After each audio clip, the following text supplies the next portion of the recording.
Here is a picture of a young man with a problem. It concerns the principal parts of verbs. Let's see what's troubling him. Which is correct? The balloon has rose, or the balloon has risen? Has rose, or has risen? Is it the rope has broke, or the rope has broken? Has broke, or has broken? As we get deeper into this young man's problem, the principal parts of verbs, we will probably be reviewing information some of us already know about verbs. Joe and Nancy will help us begin. Suppose Joe says this to Nancy: "Because I enjoy classical music, I enjoyed the opera on television last night." We can see that Joe used the verb enjoy twice, first in the present tense and then in the past tense. The past tense is simply the present tense with the letters ed at the end. Enjoy, present tense; enjoyed, past tense. The past tense of most verbs is formed by simply adding ed. The scientists launch a rocket each day at noon. Launch, present tense. The scientists launched another rocket at noon today. Launched, past tense, by adding ed. Besides adding ed to the present tense, there is another common way of forming the past tense of verbs. Nancy and Joe appreciate Beethoven as a composer. They appreciated him even when they were younger. Here only the letter D was added to turn the present tense appreciate into the past tense appreciated. Here is another example. I raised tomatoes in my garden. Last year I raised corn. Verbs that form their past tense by adding ed and those that form their past tense by adding d are called regular verbs. These verbs seldom give us trouble.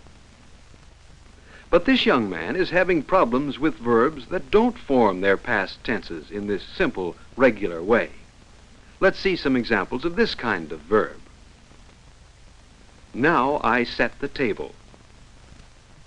5 minutes ago, I set the table.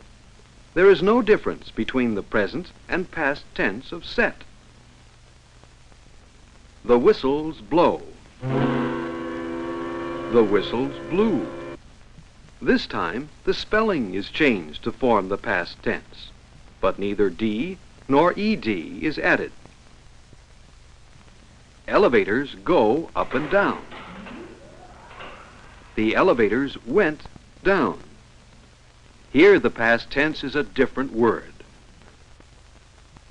Verbs such as set, blow, and go, whose past tenses are formed by no change, by a change in spelling, or by a change in word, and not simply by adding d or ed to the present tense, are called irregular verbs.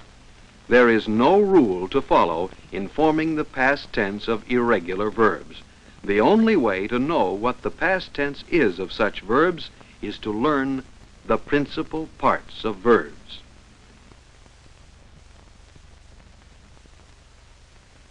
The principal parts of a verb are the present tense, the past tense, and the past participle.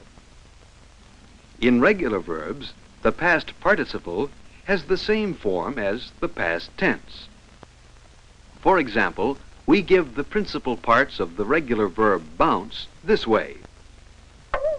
I bounce, present tense; I bounced, past tense; and the past participle has the same form as the past tense. I have bounced. Notice that when we use the past participle, we add a helping word. But now, let's give the principal parts of the irregular verb go. I go, I went, and I have gone. There is no rule to let us know what form the past participle of an irregular verb will take. Again, the only way to know this is to memorize the principal parts of verbs.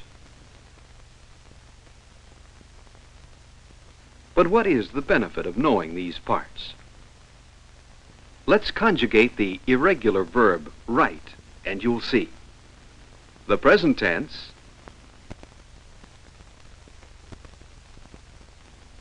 the past tense,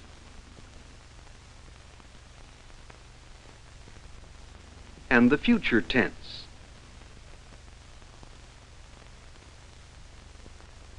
Now, let's put the principal parts of write across the top. I write, I wrote, I have written. Now let's think about the first principal part, write. As you can see, we find this form of the verb used in the present and future tenses. The past tense of the verb write is based on its second principal part, wrote.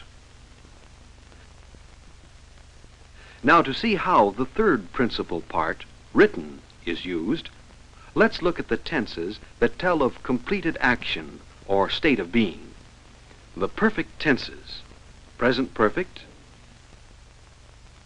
past perfect, and future perfect. The third principal part is used in forming all the perfect tenses. But remember, with the aid of one or two helping words. So by knowing the principal parts of a verb, you can determine the correct forms for all its tenses. But two rules must be remembered. The past tense does not take a helping word. The past participle does. These are important enough rules to be written out in full.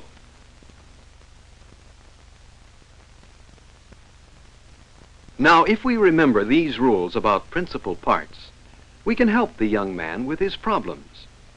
Remember the simple sentences he was puzzling over? The balloon has rose, or the balloon has risen. We are using the irregular verb rise, whose principal parts are rise, rose, risen.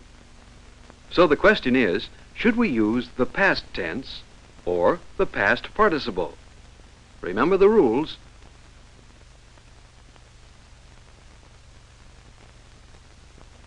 Therefore, since we're using a helping word, we must use the past participle. The correct sentence is, the balloon has risen. And the second problem was, the rope has broke, or the rope has broken. The verb we're concerned with this time is break, whose principal parts are break, broke, broken. The question again is, should we use the past tense or the past participle? Since we're using a helping word, here is the answer.